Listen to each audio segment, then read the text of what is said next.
Fuck me. Hi y'all, this is Jace, she, they, and you found Jace Reads Romance, a community dedicated to empowering women about sex and sexuality through the reading of romance novels. Let's talk about what I read. These are the books that I read from March 17th through March 23rd. There are 5 of them in total, only 1 physical book, and the rest all ebooks. So get your comfy sexy on. I love a good oversized sweatshirt. Make sure you're hydrated with an emotional support water bottle. Let's get started. The first book I finished was Pugging Sweet by Emily Rath. This is book 3 in the Jacksonville Rays series. And I put it off for a while because I wasn't sure how I would feel about an accidental pregnancy. Emily Rath has been very upfront about the fact that there is that trope in this book. And especially after the events of November in 2024, I didn't know how I would feel about an accidental pregnancy, especially one that's completed to term. But I'm very glad that I did. This is Poppy's story. It starts as an MFM and turns into an MMF relationship. Yes, it does. This is Poppy's story along with Colton and Lukas. Poppy is the head of PR for the Jacksonville Rays. Colton and Lukas are both players.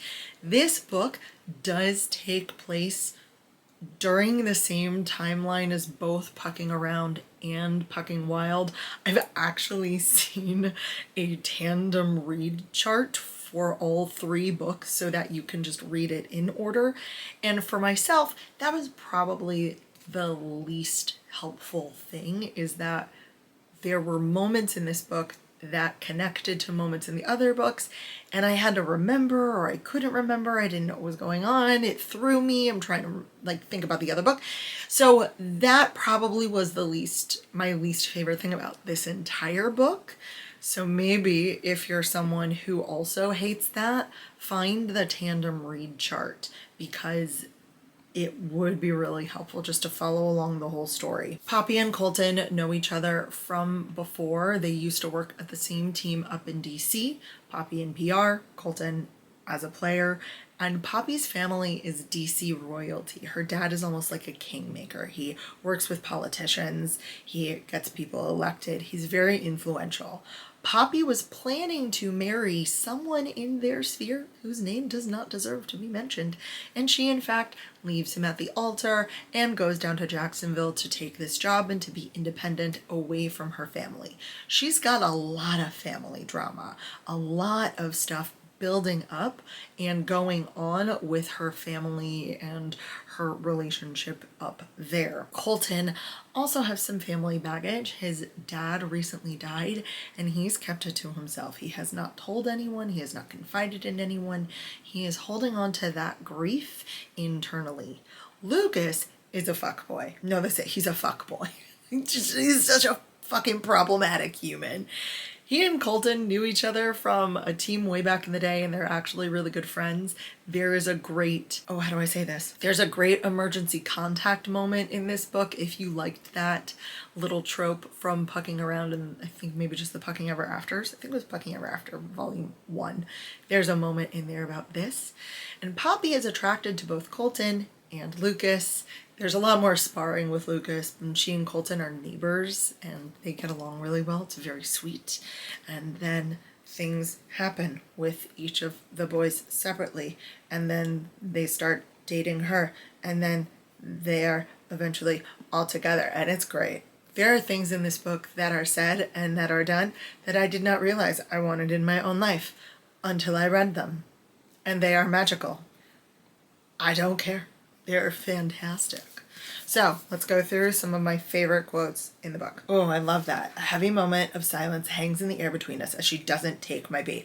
Poppy is a class act. Like I said, Lukas is a fuckboy and Poppy is trying to rein him in. Not saying you can't do X, Y, and Z, but get an NDA. Make sure people don't have their phones. Be responsible about your fuckboy ways so I don't have to deal with the PR crisis. It's very reasonable. Lukas instigates a really funny prank and Poppy catches them.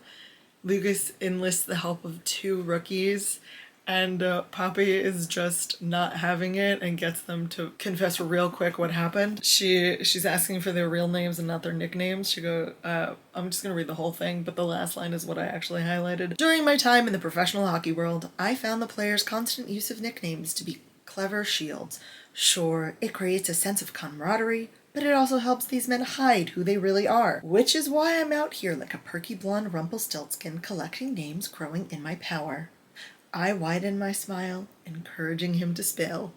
Fucking love the Rumpelstiltskin.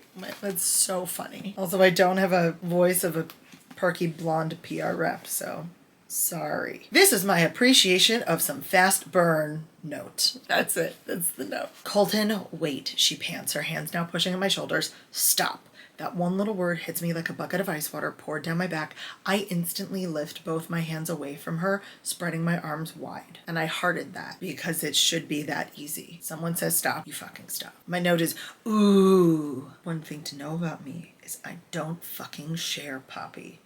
Did I not just tell you I'm a jealous person? I don't care if there's been other men. Fuck 1,000 other men. But when I ask you if there are others, you will tell me no.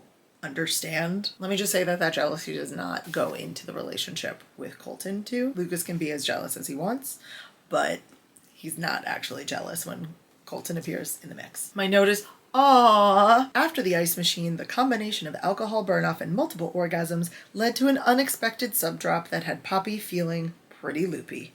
I saw the signs immediately, the disorientation, the fatigue, the shaking. She needed some serious aftercare. I brought her up to my room, cleaned her up, and put her to bed, which led to us cuddling like a pair of teenagers, which led to me getting hard because, hello, Poppy St. James was naked in my bed. I think it's just really cute. I love your aftercare of her. He's a fuckboy, but he's kind of a nice fuckboy. I like this because both the nickname and the question. We don't have a lot of time to play and explore, he says in my ears. What does my queen like? What gets you off? Colton is so cute. Just ask. I love it. Just ask. Just ask. Just ask what your partner wants. It's not a big deal. No one expects you to be a mind reader, and if they do, don't fuck them because they're not worth fucking. Oh, I tried to draw some sort of emoji face. I failed, but then I wrote cute because I realized I failed at the emoji face. I think I might cry. You want me to make you more granola at, I checked the time on my phone, 10:30 at night?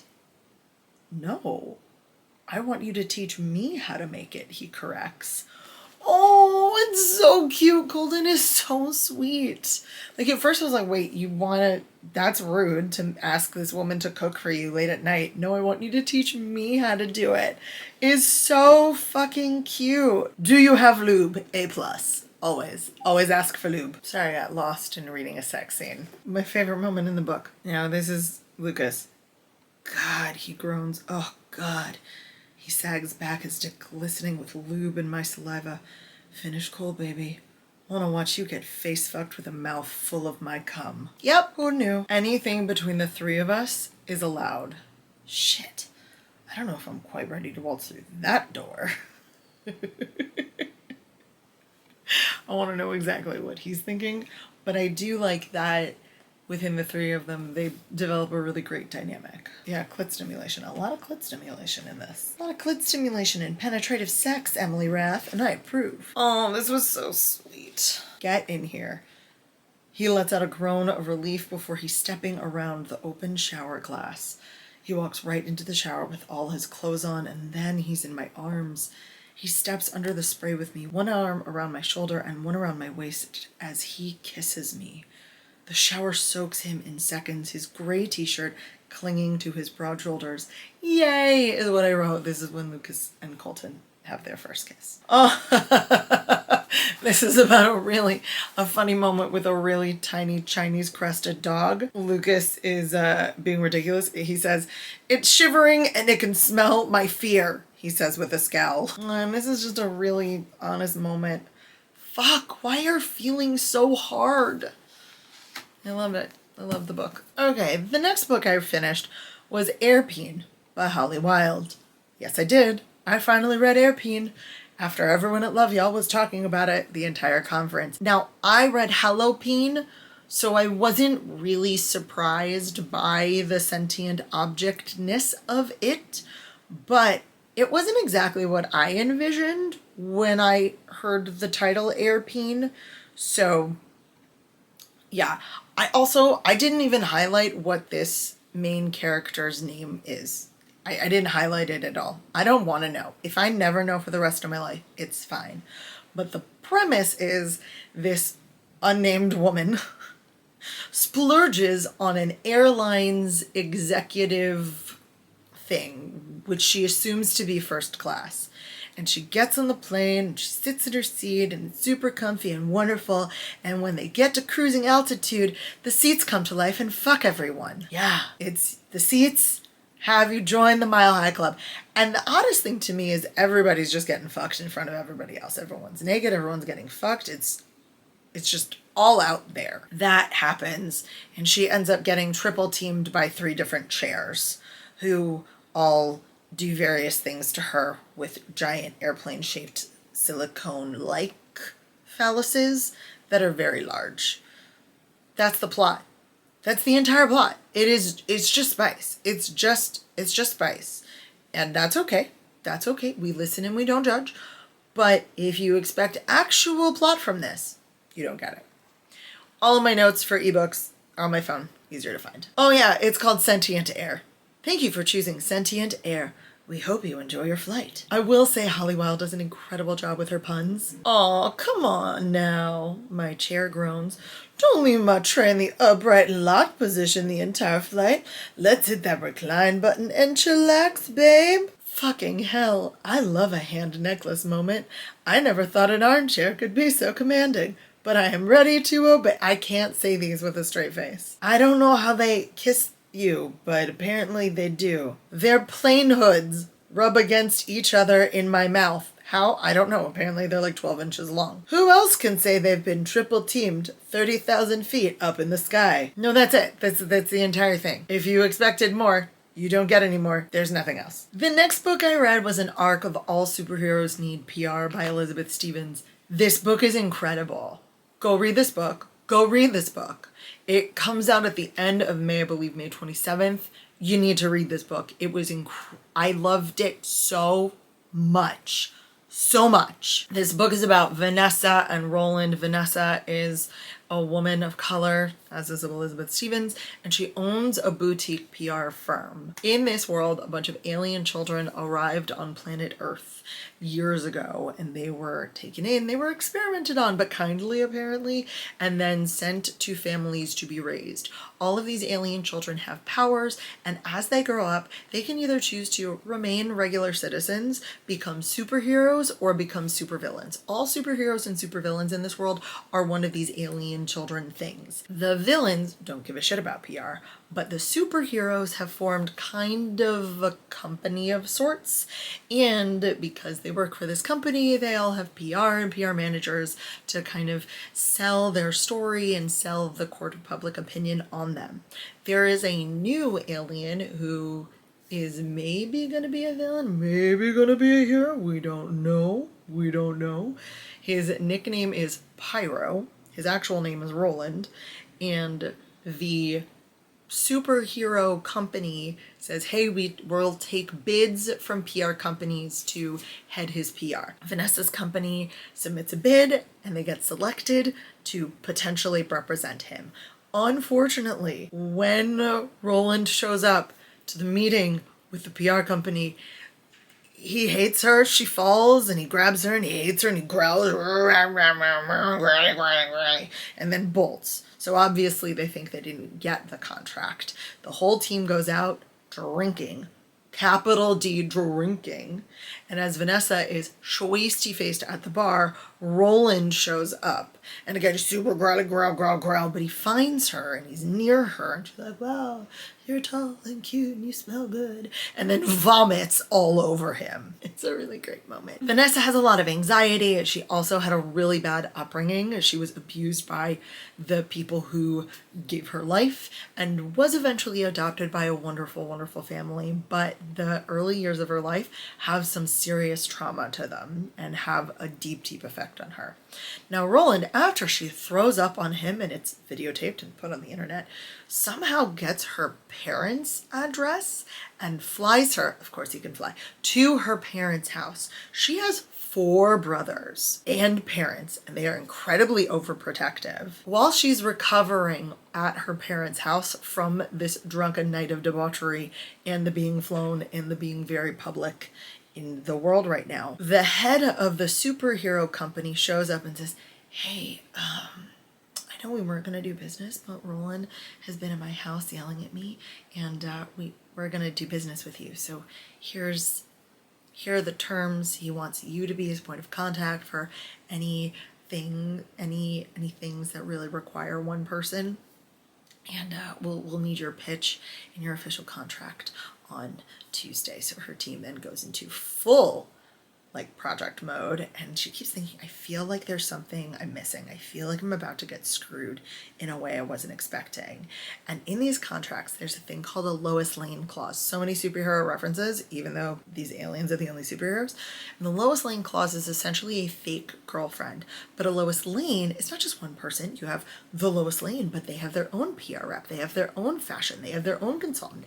They are basically a team. You need a team to create a Lois Lane. And it's typically a girlfriend, a low tier significant other. But Tuesday comes around and the meeting happens and Roland goes, well, so you're my wife now, and everything stops. And Vanessa's like, I'm so sorry. And Vanessa just thinks to herself, I'm so sorry. What? Roland assumed she would be the Lois Lane. He did. And you know what? She agrees. Why? I'm not 100% sure. I am not 100% sure why she agrees to this, but she does. And then he moves in with her and they have to get together and they talk and they bond and they're cute and there's chemistry. While Roland is super, super grumpy, I wouldn't say Vanessa is sunshine because she has too much anxiety for sunshine. But Roland, as grumpy as he is, makes her feel safe. And because of her upbringing, she is very timid and rarely speaks up for what she wants. But there is a moment when the two of them fight. And the joy on her face when she tells her friend, no, I yelled at him. I had the confidence and the sense of security to yell at him. That just made my heart so happy. Because if you've ever been in a space where you feel unsafe expressing any real emotion, any of your wants, needs, and desires, you can relate to the joy of finding a person with whom you feel safe enough to just yell at when you don't agree. This story has a twist that I was not expecting. I loved it. The second book in the series has already been announced. It's coming out in November. You know I'm getting them. I have already pre-ordered this book. I am so excited. And I think all of you should read it. It's so good. The next book is Sweet Obsession by Katee Robert. This is book 8 in the Dark Olympus series. It is Poseidon and Icarus. I got to read this as an arc. So again, I won't be able to share my quotes with you because technically they are from the unpublished copy and there might have been edits between what I got and the final copy that's released. So I cannot share them with you. I didn't know what to expect from this story. Dark Restraint was Ariadne and the Minotaur, and that story, while it definitely had a lot of the machinations of the political drama in Olympus happening in the back, Ariadne and the Minotaur were not directly involved in this. And that's kind of how I feel about Poseidon and Icarus. Icarus is Ariadne's brother. He's the son of Minos, who dies at the end of Dark Restraint. Poseidon has been around the whole time, but he's never played a major role. He kind of just does his thing in trade at the wharf, and he's not involved in the heavy politics of Olympus. This story is captor captive. At the end of Dark Restraint, Poseidon takes Icarus prisoner. So there's already this very strange dynamic, inequality of power, difference in power between the two of them. And what happens, it's not Stockholm Syndrome, it really isn't, but it is two people who have similar wounds finding each other. It's so beautiful. I actually cried at the end reading this book. Icarus is gravely injured under Poseidon's care, and Poseidon taking his responsibility over Icarus. He does. He takes responsibility for Icarus. He's supposed to be, if not, well treated, humanely treated under my care. He takes an interest in Icarus's well-being and spends a lot of time with Icarus. Icarus has been a bit of a fuckboy, a playboy. He uses his good looks and sexual prowess to glean blackmail information from the people around him, both originally in his home country of AEAN. I can never fucking say this word. If you know how to say it, please put it in the comments. I'm sick of not knowing how to say this word. And then not so much in Olympus because he was such an outsider here, but he has those skills. So initially he's thinking, I am gonna seduce Poseidon in order to guarantee my safety. And then what actually happens is he seduces Poseidon and realizes how much he cares for him and how much he likes him. There's this great moment when Icarus is trying to seduce Poseidon, and Poseidon is really trying to stop this. He's like, I understand what you're doing, but I don't feel like this is an okay dynamic. I have power over you. It's not fair. And Icarus grabs the back of Poseidon's hair and pulls, and Poseidon's knees buckle. And I swooned. Poseidon is also a large man. He's intimidating in both his size and his girth, and Icarus just loves his body and speaks highly of his body and his belly and his chest and calls him big guy. Not a, oh, you're so big, you're so fat, you're what, no, just like, it turns into the sweetest nickname ever. And the question is, how do they take what is a terrible situation they're in? Poseidon is his captor. They're going through all of this drama with Olympus. There's really life and death decisions that have to be made soon about the machinations from Circe, from everything else. But how do these two people who care deeply for one another move forward? And I really did not know. I did not know what Katee Robert was going to do, and I loved what she did. So if you're up to speed with the Dark Olympus series, continue with Sweet Obsession.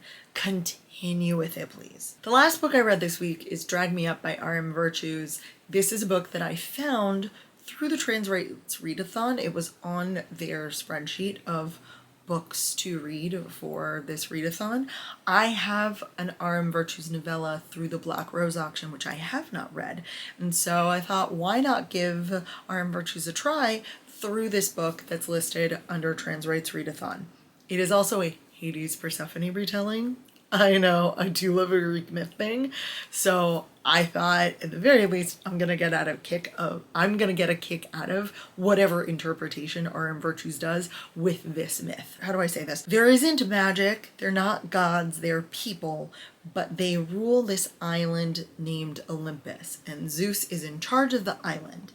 And the island itself is divided into different areas. So while Zeus rules all of it, Hades has a section, Demeter has a section, other people have a section. I'm going to get my complaint with this book out of the way right now. I wanted a family tree because R.M. Virtues didn't stick strictly to the relationships in the original Greek myth. So some people aren't blood related, they're step related, they're in other ways related. And I wasn't sure. Even at the end of this book, I'm not sure how everyone relates to everyone else. And so I would have preferred to have a family tree somewhere that I could reference. Oh, that's his stepson. Oh, that's his real son. Oh, they're cousins. Oh, they're best friends, whatever it is.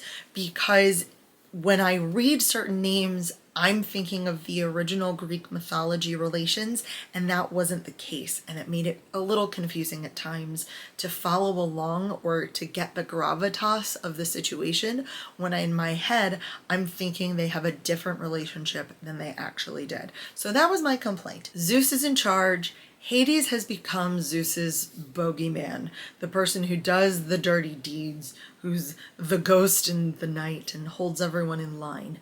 Zeus is a massive fuckboy. Always has been. Always will be. what an asshole.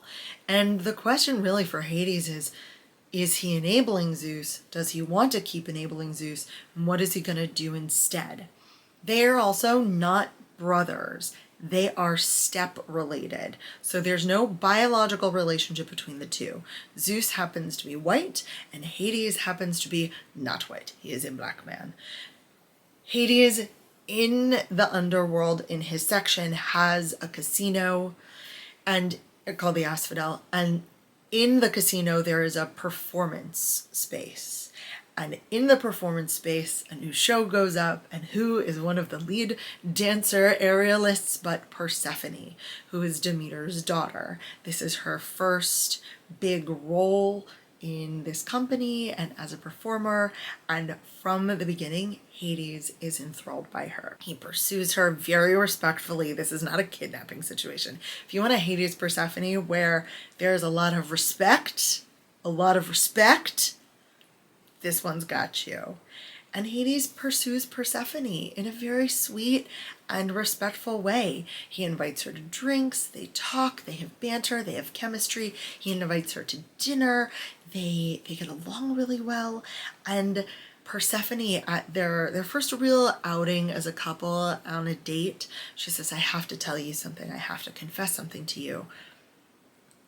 She uses different words, but that she's trans. And that is something that she has transitioned. She grew up. Everyone is trans in this book. I swear to you, like 2/3 of the characters in this story are trans, and that is exactly what I wanted to read for Trans Rights Readathon. But Persephone reveals this to Hades, that she is trans, and Hades says that is something we share.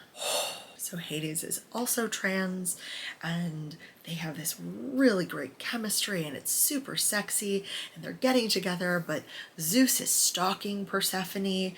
They're not related in all. They've never had a relationship, but Zeus pursues her in a very disrespectful and a very frightening way. And so now Hades has not only been reckoning with how does he handle Zeus in relation to all of Olympus, but how does he handle Zeus in relation to this woman that he's fallen in love with? And when Zeus presents a threat to Persephone, what is he willing to do to protect her or protect his brother and be the boogeyman that his brother has always had him be? There's a lot of inner turmoil in Hades on what is he going to do next and how is he going to fix this and make things right and be the kind of man that he really wants to be. I am going to be totally transparent. In every other book with a trans main character that I've read, no one has talked about genitals, really. When people are non-binary, I've never encountered someone who's had any surgery for genitals, maybe top surgery, but not bottom surgery. And I have never read a romance novel that fully describes the genitals of someone who's trans. And I always kind of liked that. I thought that was really respectful. It's not my business what's in your pants. And to be fair, I haven't done research on bottom surgery. I don't know if that's even the correct phrase, since like before 2010. So it's been 15 years since I've even looked into these surgeries. And it's because it made me feel icky. I don't want to think about what's in your pants. It's not my business. It does not matter to me what your genitals look like. It matters to you, and it should. And I want you to have the genitals that you want and you feel in your soul you should have. But 15 plus years ago, much has happened in the last 15 plus years of surgery. And so I had to do some more research for this book while reading this book. And it did make me uncomfortable again to feel like I was invading people's privacy and thinking about their genitals. It's not my business. But it also made me really happy to know that so much has changed and so much is available now. I don't know how I feel about very descriptive genitalia in this type of story, and that's a me thing. That's not a you shouldn't write it. That's not an it's too much. It's not anything. It's truly a me thing, and I think it's in trying to respect other people's privacy, because so many so many politicians and so much of the BS going around trans people is very invasive around their genitals. I did not want to in any way, shape, or form feel like I was participating in that. So I just said, nope, I don't need to know. Whatever's down there is down there. But that actually might be doing a disservice to the trans community. So that is something that I have really had to think about. Things I've highlighted. It's called Chaos Falls, not Olympus. Zeus's area is Olympus, sorry. It was not often that Hades felt possessive, but right now he wanted the privilege of laying claim to that passion. At the very least, he wanted access, and he had yet to figure out how to earn it or how far he was willing to go to do so. Okay, this is an odd line. I didn't like this line, so tell me what you think about this. First of all, it was a bold-faced lie.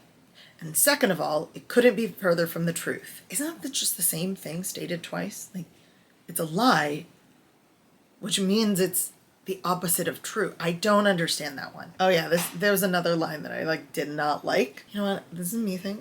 I don't need to tell you that. Persephone's best friend is one of her best friends is Aphrodite. She didn't know if she would have made it through her own transition, medical or otherwise, without Aphrodite, even with her mother's blessing. Kink. I should mention the kink. Do you have a safe word? She paused at this question he posed before shaking her head. Would you like some help determining one?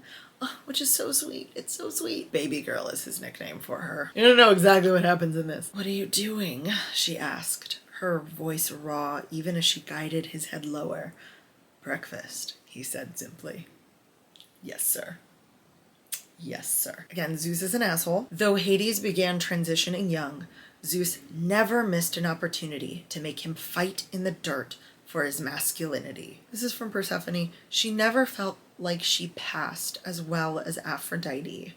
Oh, my friend, you are exactly who you are. I love her. This is a moment with her mom that was really hard. Do you forget where you came from? Who gave you life, who gave you the means to be who you are in a world that would rather see you and women like you rot in the shadows? It wasn't a nice moment. Demeter wasn't great in that moment. There's also an FFM scene. You don't need to try and fix him, even if he needs it, and I don't think he does, but that's not your job. That's not anyone's job. You just need to let him know that he can be himself with you. Which is so sweet. There's some really sweet moments in that. And that is everything I read from March 17th through 23rd. If you want to follow along with everything that I read going forward, like, subscribe, and until next time, this is Jace holding space for you.